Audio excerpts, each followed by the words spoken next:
El Club Hoquei Palafrugell perd davant el Club Patí Calafell en un partit en què entre els dos equips van pujar 12 gols al marcador i on la pilota aturada va ser decisiva, en aquesta ocasió a favor dels visitants. El màxim golejador dels de Pere Bàries, Eloi Mitjans, va obrir la llauna en la primera jugada del partit, 6 segons més tard que sonés la botzina que donava inici.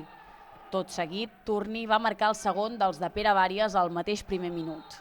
8 minuts més tard, Kako Sheskin retallava distàncies marcant el primer gol dels del Palafrugell i de nou Mitjans aconseguia superar l'Inu al minut 11 marcant el que va ser l'últim gol de la primera meitat. A la represa, amb un 1-3, Marc Figa va fer 2 gols en menys d'un minut que empataven el partit, el primer amb xut des de mitja pista i el segon de penal. El mateix conjunt arribava a la 10a falta personal donant l'ocasió de xutar la primera falta directa del partit a Martí Gavarró, ocasió que va aprofitar avançant de nou els visitants al marcador.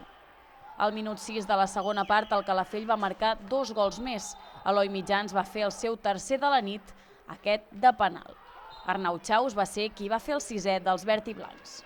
Estàvem empatats, ells han tingut un penalti, han tingut una falta directa, llavors aquí han tornat a trencar el partit i tornar a remuntar era molt complicat.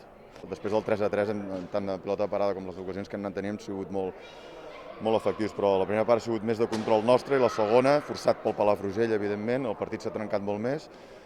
Borja Ramon i Marc Figa van tenir ocasió en forma de falta directa i de penal d'apropar-se als rivals, xuts que va aturar Chanoedo, un dels protagonistes del partit. A 10 minuts del final va arribar la 15a falta del Palafrugell, segona directa que va marcar Gavarró.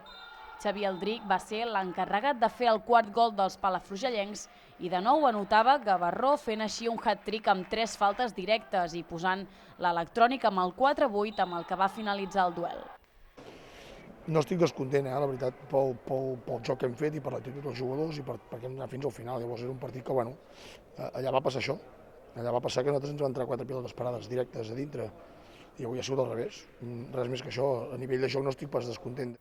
Partit, doncs, en què l'efectivitat en els xuts a bola aturada va ser decisiva. Avui és dels dies aquells que dius la pilota parada fa mal, totalment. Allà vam guanyar per la pilota parada i aquí hem perdut per la pilota parada, ja està, és que no hi ha més.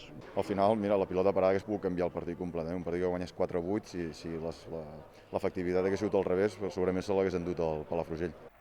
Amb aquest resultat, el Palafrugell segueix 9è a la classificació d'Hoquei Lliga amb 30 punts i 2 partits pendents de jugar. Per altra banda, els 3 punts que es van dur al Calafell els mantenen desens, però ara amb els mateixos 30 punts que els del Baix Empordà.